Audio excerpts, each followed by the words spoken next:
여러분 안녕하세요. 영어 강사 윤석환입니다. 그동안 EBS나 메가스터디를 통해서 토익이나 영어 회화 강좌 같은 그런 아이템으로 여러분들을 뵙고 있는데요. 오늘은 특별히 오픽이라는 스피킹 테스트에 대한 제가 천기누설을 하려고 여러분들 앞에 짠 하고 나타났습니다. 오늘의 제목 윤석환의 오픽 천기누설이라는 제목으로 여러분들을 찾아왔습니다. 1:1 영어 면접 시대가 열렸어요. 그렇죠? 자, 1:1 영어 면접이라는 것은 어떤 내용을 영어로 질문을 듣고 그 질문에 대해서 적절하게 답변을 하는 능력을 보여줘야 된다. 그런 얘기일 텐데, 자, 그래서 이 인터뷰라는 영어 면접이라는 형태로 치러지는 가장 신뢰도 높은 시험 중에 하나가 OPIC, 즉 오픽이라는 시험인 거는 여러분들 다 알고 계시죠? 그런데요, 문제가 있어요. 무슨 얘기냐면 그 오픽이라는 시험의 출제 방식이 굉장히 복잡하고 굉장히 특별하기 때문에 그 오픽 시험을 아무리 많이 봐도 여러분들이 그 오픽 속에 담겨져 있는 그 좀 감춰져 있는 비밀들을 제대로 알 수가 없는 게 사실입니다. 그렇다 보니까 그냥 아마 그럴 거야 라는 추측이 난무하고 있는 그런 상황인데, 제가 오랜 동안 연구를 한 그 데이터, 또 학생들과 함께 몸부림치면서 얻어낸 소중한 그런 정보들을 오늘 여러분들에게 천기누설이라는 제목으로 알려드리고자 합니다. 오늘 길지 않지만 이 짧은 시간에 여러분들이 몇 가지의 그 어떤 오픽의 전략, 또 오픽의 그 안에 숨겨져 있는 몇 가지 그 내용들을 잘 들어보시면, 아하! 오픽이라는 것을 이렇게 준비하면 되겠구나. 정말 단기간에 내가 원하는 등급을 반드시 딸 수 있겠구나. 이런 자신감이 생기실 테니까 귀를 조금만, 잠시만 쫑긋하고 제 얘기에 좀 잘 경청을 해주셨으면 좋겠습니다. 자, 윤석환의 오픽 천기누설 시작하겠습니다. 첫 번째, 자신만의 오픽 아바타를 만들자. 이게 말이죠, 우리가 옛날에 한참 인기를 끌었던 영화 아바타, 영화 그 얼굴 색깔 좀 이상한 영화 아바타, 그거 아니고요. 네, 여기서 아바타라는 것은 여러분들이 오픽의 실제 시험이 시작되기 직전에 크게 두 단계의 과정을 거치게 되는데, 그중에 첫 번째가 바로 배경 설문조사, background survey라는 것인데, background survey를 할 때 나름대로의 전략을 가지고 여러분들이 그 배경 설문조사를 하실 수 있어야 된다는 얘기입니다. 자, 이게 무슨 얘기냐? 배경 설문조사를 할 때 여러 가지 항목이 있잖아요. 네, 1, 2, 3번을 제외하고 4번부터 7번까지는 총 12개의 항목을 결정하셔야 되는데, 이때 결정할 때 여러분들이 자신 있게 답변할 수 있는 그런 영역을 설정을 하시는 게 중요하다. 무슨 얘기냐? 난 이거 좋아해. 난 여가 활동에서 이거 좋아하고, 나 운동에서 이거 좋아해. 좋아하는 것을 클릭하시라는 얘기가 아니라, 내가 과연 이 내용을 영어로 제대로 설명할 수 있을 것인가 라는 부분을 꼭 점검하고 클릭을 하셔야 된다. 무슨 얘기냐? 좋아하는 것을 클릭하는 것이 아니라 내가 영어로 설명할 수 있는, 많이 알고 있는 것을 클릭 하시라는 그런 내용이고요. 자, 예를 들어보면 만약에 여러분들께서 대학을 졸업하고 이제 막 열심히 취업 준비해서 기업에 들어가셨어요. 그런데 뭐 신입사원 교육 끝나고 지금 한 1, 2개월 차밖에 안 되면은 회사에서 여러분들에게 할당된 업무 내용 같은 것들을 잘 파악하기 어렵잖아요. 이때는 사실 내가 기업인으로서, 직장인으로서 할 말이 별로 없죠. 이럴 경우에는 여러분들이 여전히 학생이다. 지난 4년 동안 여러분들이 우리 동료들하고 굉장히 많은 시간들을 거기서 할애를 했으니까 많이 알고 있잖아요. 그렇죠? 그런 경우에는 직장이라도 그때는 학생을 선택하시면 좋겠다. 웨이터들이 평가하는 것은 질문에 대한 적절한 답변을 하느냐를 평가하는 것이지, 이 답변이 참이냐 아니면 거짓이냐 이거를 측정하는 것은 아니다. 그러니까 필요하다면 뭘 하자? 소설을 쓰는 겁니다. 네, 경찰에 붙잡혀가지 않습니다. 네, 뭐 여러분 수갑차지 않아요. 그러니까 필요하다면 소설을 쓸 여러분들 준비가 되어 있고, 거기에 따른 나름대로의 아바타를 가지고 준비할 필요가 있다. 그러니까 시험을 막무가내로 보지 마시고 철저하게 교재를 통해서 어떤 내용들이 배경 설문조사에 나오는가, 그렇다면 내가 어떤 것을 12개 클릭할 것인가를 쫙 전략을 짠 상태에서 그대로 준비하고 그대로 시험장 가서 탁탁탁탁탁 하고 클릭을 하시면 된다는 얘기입니다. 나만의 가상의 아바타를 만드십시오. 자가진단, 즉 self assessment라는 게 있죠. 여러분들 방금 전에 설명드렸던 이 background survey가 끝나면 클릭하면은 그 다음 페이지에 자가진단 페이지가 쫙 하고 뜹니다. 네, 근데 자가진단에 비밀이 있어요. 그 self assessment를 그냥 잘 모르시고 아무거나 클릭하면 여러분들 잘못하면 크게 당황하고 굉장히 많은 돈만 그냥 낭비하고 나오시게 됩니다. 셀프 어세스먼트는 6단계로 나누어져 있지만 사실은 2단계씩 1, 2단계 묻고 또 3, 4단계 묶고 5, 6단계를 묶어서 크게는 몇 단계다? 6단계다? 아니다. 3단계다. 네, 3단계라는 것을 여러분들이 알고 준비하시면 됩니다. 선생님 그게 무슨 얘기세요? 아하, 처음에 여러분들이 1단계나 2단계를 클릭하시게 되면 총 12문제가 출제가 돼요. 네, 그런데 1, 2단계는요 어려운 문제가 출제되지 않습니다. 여러분 오픽에도 문제의 유형과 난이도가 있어요. 근데 그런 것들을 차분하게 설명드릴 수 있는 기회가 있을 텐데, 그래서 1, 2단계에서는 상대적으로 어려운 과거에 너 뭐 했었니? 그때는 어땠었니? 한번 설명해봐. 이런 과거의 경험을 묻는 문제는 출제가 되지 않고 상대적으로 그냥 현재 시제 중심으로 묘사하고 설명하는 쉬운 문제만 나와요. 그러다 보니까 사실 그 1, 2단계를 클릭해서 12문제를 여러분들이 잘 풀어내도 아주 높은 등급을 받기는 어렵습니다. 그러니까 여러분들이 뭐 선생님 저는 NH 단계, 그러니까 Novice High나 IL, 그러니까 Intermediate Low 정도의 단계를만 있으면 돼요. 하시는 분들은 한 2단계를 클릭해서 12문제를 좀 완벽에 가깝게 하시는 게 좋겠지만, 이왕 내가 영어 실력까지, 영어 면접 능력까지 키우는 거니까 그런 경우에는 보통 3단계나 4단계를 선택하시는 게 좋은데, 3단계하고 4단계는 제가 크게 묶었을 때 두 번째 단계라고 말씀드렸잖아요. 3단계하고 4단계를 오픽 실제 시험을 보는 우리 친구들이 가장 많이 선택을 하게 되는 단계입니다. 그러니까 여러분께서 3, 4단계를 유지하게 되시면 보통 15문제가 출제가 된다. 그리고 이게 이제 전반전과 후반전으로 나눠져 있어요. 그거 아세요? 그러니까 15문제가 뿌려져도 1번 자기소개부터 쭉 진행되다가 7번이 끝나는 즈음에서 8번 문제가 들어가기 전에 그 어떤 셀프 어세스먼트, 자가 진단을 다시 한번 조정할 수 있는 기회를 줍니다. 그때 총 3가지 질문이에요. 그냥 이 단계를 유지하겠다. 좀 지금까지 들어보니까 좀 쉽다. 만만한데 한 단계 높이겠다. 너무 어려워요. 제가 잘못 판단했어요. 낮추겠다. 이렇게 하는데 가급적이면 처음 선택한 단계를 유지하시는 게 좋아요. 그리고 마지막으로 이 여러분 셀프 어세스먼트 정말 중요한 게 있어요. 제가 아까 말씀드렸지만 전반전 1번부터 7번 문제보다 후반전 8번부터 15번 문제가 훨씬 더 빵빵 중요합니다. 여러분들이 크게 절반씩을 이렇게 잘랐을 때 한번 이 단계를 재조정하는 그 이후부터는 좀 자기 페이스를 찾아서 좀 더 성의껏 제대로 답변할 수 있도록 여러분들 전략을 짜는 게 중요합니다. 자, 셀프 어세스먼트에 숨겨졌던 비밀, 제가 청기노선으로 말씀을 드렸는데 그런 전략들을 잘 가지고 준비를 하셔야 됩니다. 15문제가 출제가 되건, 여러분 아니면 12문제가 출제가 되건 오픽을 준비하는 분들이 반드시 기억해야 될 게, 반드시 기억해야 될 게 뭐냐면 모든 문제가 해당 주제에 대해서 3단 콤보, 한 번 더 3단 콤보로 출제가 된다는 사실을 기억을 하셔야 됩니다. 만약에 내가 여가 활동에서 영화 보기를 클릭을 했다. 그럼 영화 보기에 대한 3단 콤보 문제가 어떻게 나올 것인가를 미리 알고 연습하셔야 돼요. 그런데요, 3단 콤보 문제에도 유형이 있어요. 그냥 막연하게 뭐 시험들 막 보고 나면 이 사람은 이렇게 나오고 저 사람은 또 저 유형이 나오는데, 사실 3단 콤보를 잘 들여다보면 몇 가지의 유형이 있습니다. 첫 번째 유형 한번 살펴볼까요? 3단 콤보의 첫 번째 유형, 가장 쉬운 유형인데 현재 사실에 대해서 먼저 설명을 간단히 하라고 그래요. 그 다음 문제가 같은 주제에 대해서 조금 더 많이 현재 시제를 중심으로 말하라고 해요.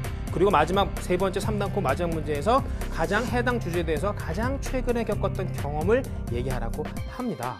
예를 들어서 여러분들이 게임하기를 클릭을 했다면 그 배경 설명조사에서 게임을 자주 한다고 그랬는데 게임을 왜 하는지, 게임을 주로 언제 하는지 간단하게 설명하세요.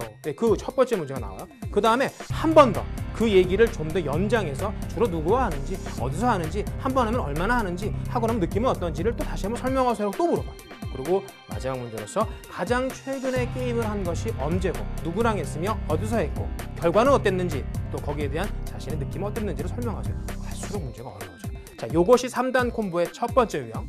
2개가 더 나왔습니다. 자, 두 번째 3단 콤보 유형은 뭐냐? 첫째, 아까랑 비슷해요. 그냥 현재 사실에 대해서 얘기를 하라는 겁니다.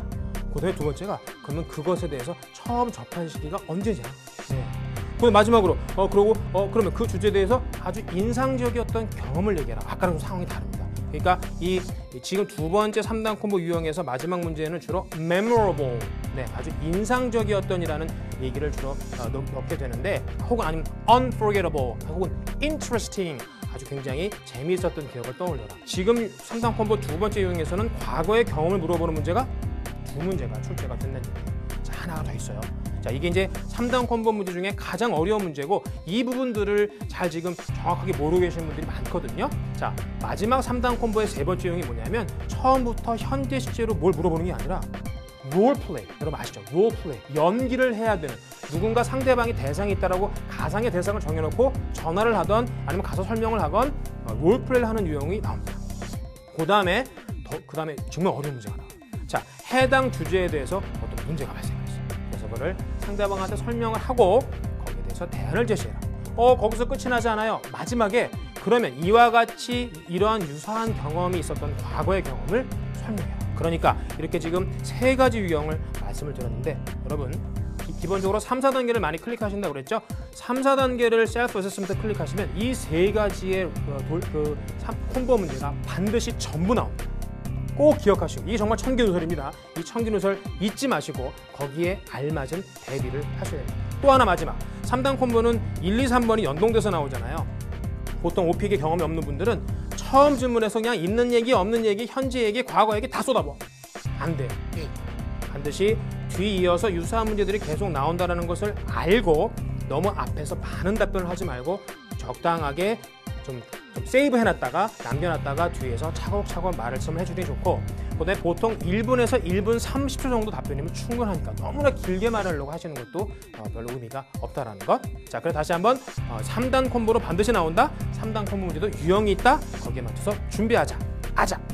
롤플레이 문제에도 2가지가 아니고요, 3가지 유형이 있다는 거 제가 자신 있게 여러분들에게 말씀드립니다. 꽝꽝꽝. 네. 3가지 유형이 뭔지 그걸 잘 아시면 대비도 쉽겠죠. 자, 첫 번째 문제 유형이 단순하게 질문하기예요. 네, 단순하게 질문하기. 그냥 상대방한테 몇 가지 질문하세요. 서너 가지 질문하세요. 두 번째가 내가 뭘 하려고 하는데 아는 게 별로 없다. 누군가한테 연락을 해서 거기에 대한 정보를 좀 얻어라. 네, 좀 어렵죠. 마지막, 롤플레이에서 가장 어려운 게 문제 해결, 이 트러블 슈팅이라는 아까 좀 이전 단계에서 말씀을 드렸던 것인데, 문제가 생겼어. 그거를 설명하고 대안을 제시해. 어렵죠. 제가 한번 예를 들어볼게요. 첫 번째가 단순 질문하기. 자, 문제가 이렇게 출제가 됩니다. I attend Hankuk University in order to find out more about my school. Ask me 3 to 4 questions. 저는 한국대학교 학생입니다. 저희 학교에 대해서 좀 더 많은 정보를 얻기 위해서 저한테 서너 가지 질문을 하세요. 그러면 여러분들이 도입할 때부터 인트로에서 제가 방금 듣기로 당신이 한국대학에 다닌다고 들었는데 당신 대학에는 학생 수가 얼마나 되니까, 캠퍼스는 얼마나 커요? 여학생도 많습니까? 남학생 많습니까? 기숙사는 있나요? 이렇게 물어보라는 거죠. 가장 롤플레이도 쉬운 문제 유형이고요. 그 다음에 두 번째 그러니까 롤플레이 두 번째 유형 중에 정보 요청이 있는데, 자, 이런 질문이 나올 수가 있습니다. You decide to purchase a new electrical appliance for your house. 당신 집에 필요한 가전제품을 사려고 결정을 했다. Pretend you are at a store asking a salesperson questions about the appliance. 그러니까 pretend, 척해라. 당신이 지금 사실은 그게 아닌데 그 전자제품 파는 그런 상점에 가서 거기 점원한테 당신이 사고자 하는, 구입하고자 하는 어떤 특정한 전자제품에 대해서 질문을 해요. 네, 이것도 어떤 상황이 주어지고 그것을 이해한 채로 어떤 롤플레이를 해야 되는 겁니다. 마지막, 제일 어려운 세 번째 유형. 한번 이런 문제들이 출제가 돼요. Unfortunately, 안타깝게도, you discovered that the window repairman will not be able to fix the broken window until later next week. 여러분들 집에 유리창이 깨진 거예요. 그래가지고 여보세요, 빨리 우리 집에 와서 빨리 유리창 좀 고쳐주세요 하고서 온다고 그랬는데 다시 연락이 왔어. 다음 주까지 못 온대요. 그랬을 때 contact someone at the repair shop and give 2 to 3 reasons why it is urgent to fix this window right away. 전화를 해서 지금 이 창문이 빨리 고쳐져야 되는 이유를 몇 가지 설명해서 상대방을 어떻게 해라? 설득해라. 이런 의미가 되는 거죠. 그렇죠? 그러니까 여러분들께서 이렇게 롤플레이 문제에도 유형이 각기 다르기 때문에 각각의 유형의 어떤 답변 전략들을 짜서 연습을 하고 실제 시험에 여러분들이 적용을 할지를 잘 고민하면서 준비를 하실 필요가 있겠고요. 이 세 문제는 반드시 나오고요. 아까 그 셀프 어세스먼트의 총 6단계 중에서 제일 좀 난이도가 높은 5단계나 6단계를 클릭하시게 되면 롤플레이의 제일 첫 번째 유형, 단순하게 서너 가지 질문하세요 문제는 출제되지 않지만 트러블 슈팅이나 아니면은 그 두 번째 유형, 어떤 정보를 요청하는 그런 문제는 반드시 나옵니다. 그러니까 15문제 중에 지금 말씀드린 롤플레이 문제는 반드시 나온다라고 가정을 하고 준비를 하셔야 돼요. 마지막 한 가지 더. 이 롤플레이 문제, 여러분 이게 면접이에요. 여러분들 가만히 앉아서 컴퓨터 모니터 이렇게 모니터 앞에 놓고 이렇게 바바바바 얘기하겠지만 실제 여러분들이 사람이 앞에 있다라고 생각하시고 답변을 하셔야 돼요. 근데 상대방이 나한테 질문하세요 했더니 I'd like to ask you a couple of questions about your school 이렇게 하실 거예요? 아니면 Hi, my name is Peter Yoon. Well, I'd like to ask you a couple of questions about your school. I heard that you attend 한국 University. 이렇게 감정을 이입하실 거예요. 상대방이 들었을 때 어떤 걸 더 높이 평가할까요? 당연히 감정이입이죠. 결론! 감정을 여러분들이 잘 조절해서 실제 연기를 하면 등급이 바뀔 수도 있습니다. 영화배우 되고 싶으시죠? 탤런트 되고 싶으시죠? 네, 오픽을 시험 보는 순간 여러분들은 영화배우가 되셔야 됩니다. 5번째, 윤석환의 오픽 청기누설. 자, 1번 문제가 자기소개로 주로 이제 등장을 합니다. 그런데 이 자기소개를 할 때 여러분들이 착각하시는 게 있어요. 오픽의 자기소개는 자기소개가 아니다라고 제가 좀 결론을 지어드릴게요. 선생님 무슨 이렇게 생뚱맞은 소리세요? 자기소개 하면 되죠. 여러분들이 영어로 자기소개할 때 굉장히 그 범위가 국한돼요. 제한적입니다. 그러니까 대부분 진짜 자기소개만 하고 말아요. 그러지 마시고 오픽을 준비하시는 분들은요. 반드시 자기소개 영역을 이렇게 한 2단계 정도 확장을 해서 준비하셔야 됩니다. 일반적인 자기소개는 그러죠. 뭐 저는 학생이에요. 저는 직장인이에요. 제 이름은 뭐고요. 몇 살이고요. 몇 학년이고요. 그리고 저는 성격이 좀 외향적이고요. 저는 노래 같은 걸 잘 불러요.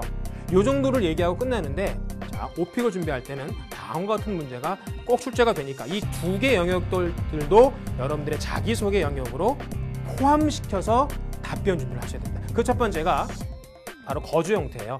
여러분들 그 백그라운드 서베이의 그 앞단에 그 3번 조항에 보면은 현재 거주 형태를 클릭하게 되어 있는데 뭐 독신자로서 뭐 주택이나 아파트에 산다 뭐 이런 거를 클릭하게 선택하게 되어 있는데 거기에 관련된 문제가 나올 수가 있다는 얘기죠. 그러니까 자기소개를 준비할 때 나는 지금 뭐 가족들과 함께 사는데 우리 집 집안에 그 뭐 배치, 뭐 평면도는 어떻고 내 방 안의 구조는 어떻고 뭐 가구들은 어디에 놓여져 있고 이런 거를 설명할 수 있어야 됩니다. 또 하나는 여러분들 가족들과 같이 사는 경우에는 가족들과 어떤 교류, 네, 뭐 우리 주말에는 주로 어떻게 한다, 뭐 같이 식사도 하고 같이 놀러도 다니고 한다 이런 얘기들을 할 수 있습니다. 즉 자기소개 범위를 첫 번째로 거주 형태에 관련 그 집과 가족에 대한 구체적인 설명을 할 수 있도록 준비해달라. 그 다음에 하나 더, 한 번 더 확장. 이번에는 집을 나가세요. 집 바깥으로 나가시면은 뭐가 있어요? 이웃이 있죠. 주변 경치도 있고 집들도 있고 건물도 있고 공원도 있고 호수도 있고 네 이런 것들 여러분들 그 이웃 소개를 한다라는 생각으로 집 바깥에 있는 이웃에 관련된 사람이나 건물에 대한 설명과 묘사를 할 수 있어야 된다는 얘기입니다. 다시 얘기해서 이웃들은 어떤 하루의 일과들을 보내고 있는가, 이웃들하고는 어떤 교류가 있는가, 최근에 만난 이웃과는 도대체 어떤 얘기를 나눴고 어떤 활동들을 같이 했는가, 아니면은 우리 집 주변에 아주 높은 건물이 있다거나 주변에 아주 멋있는 디자인으로 된 건물이 있다거나 이런 것들에 대해서 여러분들이 묘사를 할 수 있도록. 자, 결론을 지을게요. 오픽에서의 자기소개는 순수하게 정말 자기 자신만에 대해서 얘기를 하는 것이 아니라 집, 가족, 그 다음에 이웃, 건물까지도 확대해서 자기소개를 충분하게 역시 3단 콤보로 나올 수 있다는 전제를 깔고 준비를 해주셔야 됩니다. 아셨죠? 자기소개 잘 준비해주세요. 6번째 마지막입니다. 돌발 문제를 대비하라. 네, 이 돌발 문제가 오픽을 준비하는 분들한테 가장 부담이 되죠. 어떤 학생이 저한테 이런 질문, 선생님 왜 오픽에서 생뚱맞게 돌발 문제가 출제되는 겁니까? 여러분 인터뷰, 면접을 한번 생각해 보세요. 우리말로 하는 면접이건 뭐 영어로 하는 면접이건 사실 일반적인 질문 이외에도 돌발 문제를 막 던져요. 당황하게, 긴장하게 만들죠. 그 면접관이 보고자 하는 건 그거죠. 어떻게 적절하게 대처하는 것을 보기 위함이죠. 그 돌발 문제가 반드시 출제가 되기 때문에 네, 보통 총 15문제 기준으로는 한 6문제 정도가 적게는 3문제 정도가 돌발 문제가 출제가 되기 때문에 여러분들 준비를 하셔야 되는데 앞에 제가 셀프 어세스먼트 자가 진단 말씀을 드릴 때 1, 2단계 낮은 단계에서는 돌발 문제가 참고적으로 출제가 되지 않으니까 여러분들이 뭐 2단계 정도로 해서 IL 정도로 목표를 하신다라고 하면 돌발 문제를 크게 걱정하지 않으셔도 되는데 3, 4단계 이상을 단계를 클릭을 해서 여러분들이 IM2 이상 IM3 혹은 IH, 뭐 많게는 AL까지 이 최고 등급까지 여러분들이 받으시려고 한다면 이 돌발 문제에 대한 대비를 하셔야 되고 단계를 올라갈수록 돌발 문제에 대한 빈도는 반드시 같이 올라간다. 자, 그런데 오픽에 출제되는 또 단골 돌발 문제들이 있어요. 네, 그런데 또 하나 단골로 출제되는 돌발 문제들이 어떤 게 대충 있는지를 좀 여러분들이 좀 참고를 하고 기억을 하셔서 거기에 대한 답변 준비를 하셔야 되는데 제가 아까 말씀드렸죠. 모든 질문을 이렇게 3단 콤보로 준비를 해주시는 얘기입니다. 대표적으로 오픽에서 자주 출제되는 그 단골 돌발 문제의 주제를 보면 신분증 얘기를 물어보고요. 날씨 얘기 물어보고요. 그리고 명절에 대한 소개를 해라 이런 질문도 나오고 인터넷 서핑에 대해서 인터넷 서핑은 과거 오픽이 한번 개정되기 전에는 그게 배경 설문조사에 있었었는데 개정되고 나서는 항목에서는 사라졌지만 돌발 문제로 나옵니다. 그다음에 약속하기, 약속에 대한 게 또 돌발 문제로 나오고요. 심지어는 자신이 현재 입고 있는 옷 이런 거 설명하라고. 또 은행에 가서 계좌를 개설하는데 이걸 어떻게 해야 되느냐, 뭐 거기에 대한 경험이 뭐냐, 어떻게 했냐 이런 걸 또 물어보라고 그러고 또 하나 예를 더 들면 병원에 가서 어떤 경험들, 병원에 언제 가느냐, 왜 갔냐, 병원에 가서 좀 당황스러웠고 곤란했던 상황을 설명해라 이런 것들이 출제가 되니까 기억하실 거는 돌발 문제가 반드시 나온다. 반드시 나온다. 나와도 3단 콤보로 나온다. 그러니까 앞에서 설명드렸던 3단 콤보의 유형들을 잘 기억하고 거기에 맞도록 답변 준비해 주셔야 되는데 제가 신분증 묘사에 대한 것을 가지고 간단하게 3단 콤보 문제가 어떻게 나오는지 말씀을 드리면 자신이 갖고 있는 신분증을 묘사하세요 라는 게 나옵니다. 그 다음에 이제 두 번째 문제에서 그 중에서 처음에 만든 신분증을 떠올리고 그 신분증의 어떤 발급 절차 이런 거 사실 우리말로 설명하기도 좀 진부하고 재미없지만 우리 오픽에서 좋은 등급을 따기 위해서는 반드시 여러분들이 적절하게 답변을 할 수 있어야 되니까 준비해 주시고 마지막으로 제일 어려운 그 돌발 문제의 3단 콤보의 마지막 문제가 신분증을 처음 받았을 때 느낌이 어땠냐 내지는 어떤 일을 하다가 신분증이 없어졌어요. 지갑이 보니까 없어. 그래가지고 당황했던 경험이 있다면 그것을 떠올리고 자세하게 설명해라. 이런 식으로 나오게 된다는 얘기입니다. 그러니까 돌발 문제에 대한 그런 여러분들이 그 대비를 충분하게 하셔야 최소한 IM3 혹은 IH 이상의 높은 등급을 받고 그 등급 때문에 여러분들이 영어 면접에 대한 자신감이 쫙 하고 상승할 수 있다는 얘기죠. 네, 여러분께서 돌발 문제에 대한 준비 철저하게 해주세요. 자, 지금까지 짧은 시간이지만 제가 이 윤석환의 오픽 천기누설이라는 타이틀로 여러분들에게 좀 몇 가지 중요한 정보들 또 거기에 달린 어떤 학습의 전략들을 말씀을 드렸는데 좀 도움이 되셨나요? 요만큼, 네, 아주 우리 흔히 말 코딱지만큼이라도 여러분들에게 도움이 되셨으면 좋겠고요. 앞으로도 짧은 시간에 뭐 많은 정보를 다 드릴 수는 없지만 여러분 뭐 제가 쓴 교재라든가 아니면 동영상 강좌 아니면 인터넷 사이트들을 통해서 저하고 직간접적으로 여러분들이 이렇게 맞닥뜨릴 수 있는 컨택 포인트가 있으니까 선생님 저 좀 도와주세요.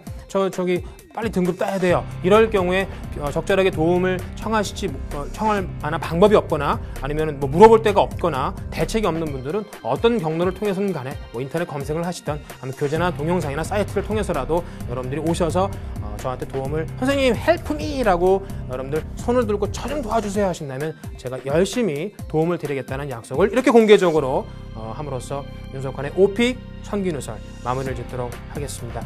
다양한 경로를 통해서 여러분 만나 뵙게 될 텐데 그때마다 아주 반갑게 인사하고 여러분들이 영어 때문에 다시는 이 발목 잡히는 일이 없도록 저도 열심히 도와드릴 것이고 여러분들에게 좋은 정보 최대한 많이 제공하기 위해서 열심히 공부도 하고 분석, 연구하겠습니다. 여러분들 오픽 등급 꼭 따내셔야 됩니다. 화이팅! 고맙습니다.